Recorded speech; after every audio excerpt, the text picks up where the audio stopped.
Hello, welcome back to my channel. I'm StasiaBliss, where we talk about Kundalini awakenings and life force management. So today I wanted to talk about this idea of I want to be productive. Oh, I cut my finger today. This is my charcoal bandage. So in case it looks like I don't have part of a finger, that's what's up. Okay, so first I want to introduce three concepts in yoga, and they apply in yogic science, tantra, ayurveda, the three yogic sciences, and that is of sattva, rajas, and tamas. So this idea of wanting to be productive, wanting to do, is very externalized, right? And like meditation, receptivity, that's very internalized. So let's look at these three modes. So sattva is known as like the purity force, right? Like it's sustaining. It is a yogic state, right? To be sattvic, to be heavenly, to be pure, to be purified, to be like in the stillness, right? But because these three modes exist together in wholeness, it's not very practical in this realm to assume we could always be in a sattvic reality. Though even at yoga school, they tried to, feed us sattvic food and encourage a sattvic lifestyle because it does encourage an easier transition into awakening. So sattvic food would be kind of bland, not exciting, not spicy, not with spices, not a lot of flavors, because you're looking for like a place of sustaining and emptying out even, but not even really. That's more tamas. Sattva is related to the concept of Vishnu, the preserver. So in the Godhead, and this doesn't mean separate gods in my opinion and in my experience, but different aspects of the one totality, the one God.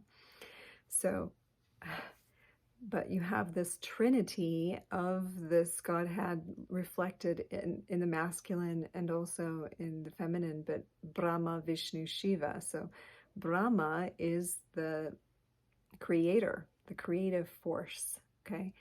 And Vishnu is the preserver, that's sustaining, that's sattva. And then Shiva is the destroyer, making room for new creation. So if we relate it to these three modes, sattva is Vishnu. Rajas is Brahma. It's the creative energy. It's stimulating, it's change, it's the new creation. And then tamas is Shiva because it's the destructive force that moves through decay and dying and transformation, that is also fodder for the new creation. So we have all three of them, and they're all three important in life, right? So if we're trying to be productive, we have to kind of look at that we're always fluctuating between these modes. And even if we want to live heaven on earth, a heavenly existence, until we've fully cleared out the human form and we've transmuted all of the garbage, if you will, or the past patterning, I want to call it garbage, but the past stuff in all of our psychic centers, then we're going to constantly fluctuate between these modes. So we're going to maybe find a very enlightened place for a while, and then we're going to go through another initiatory cycle, rajas. The change cycle is going to come, right? Brahma, initiating a new creation, a new force. That's also the shift between one chakra and another as you're working through these initiatory phases.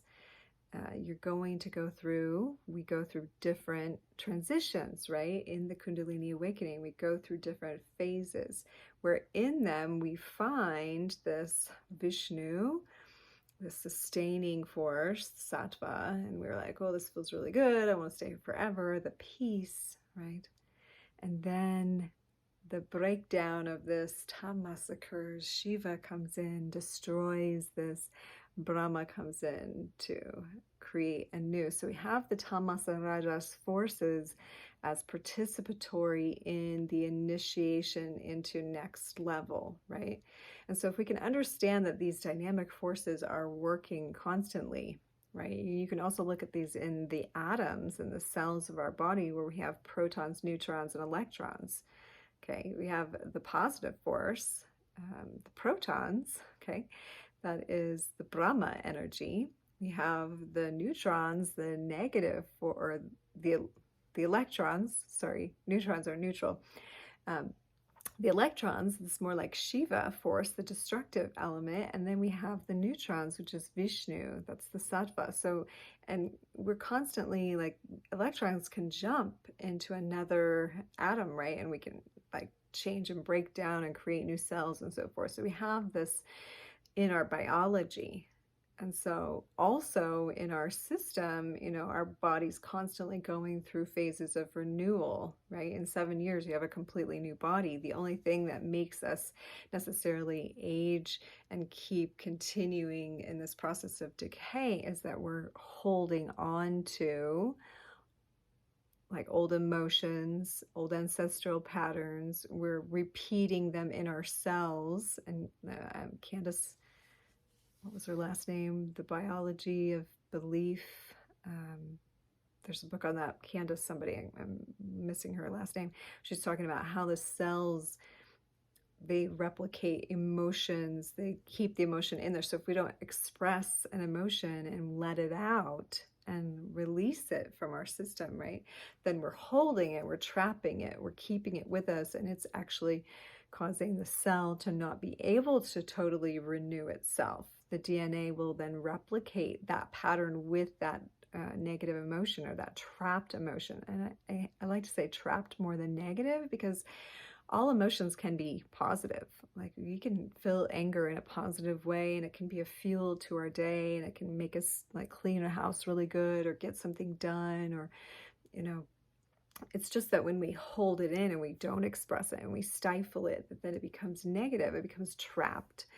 And therefore we are not rejuvenating, we are not regenerating. And so therefore we cannot truly be in sattva, because sattva is a pure state. And it's a state that we sustain. Now we can be in it for moments at a time. We can come to a place. You could say it's a karmic-less state, I guess, because in that place we have released past karma and we are in this eternal now, right? The power of now, Eckhart Tolle, right? We are in this now moment. But then as soon as we go into past, future stuff, we go through like a rajasic cycle. We go through a change. Something shifts, and we may need to release. We may need to cry. We may need to emote. That's the tamasic energy of inertia, and that's release. And even in our Kundalini awakening, you've heard me talk about die-off, when you have like this awakening and you're creating new neurons, new connections in the brain.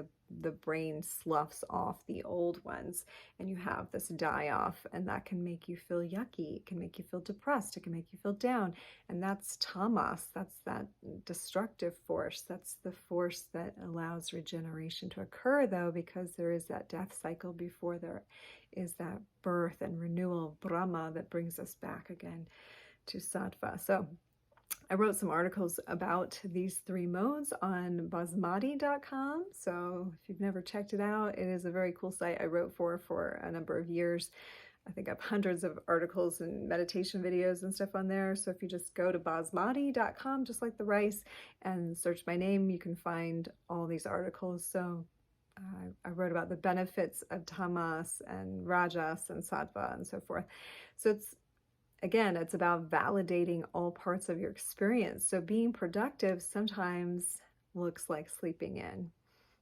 I almost just posted a video of me in bed this morning, just being like, hey, sleep in if you need to.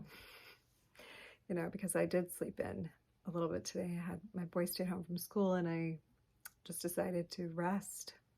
Like sometimes we need to be in that mode of the inertia and allow the process, extend the dream space, like release the tapas of the discipline for a moment, and then we allow ourselves to come back in cleaner and clearer, to reestablish ourselves and experience a new level of sattva.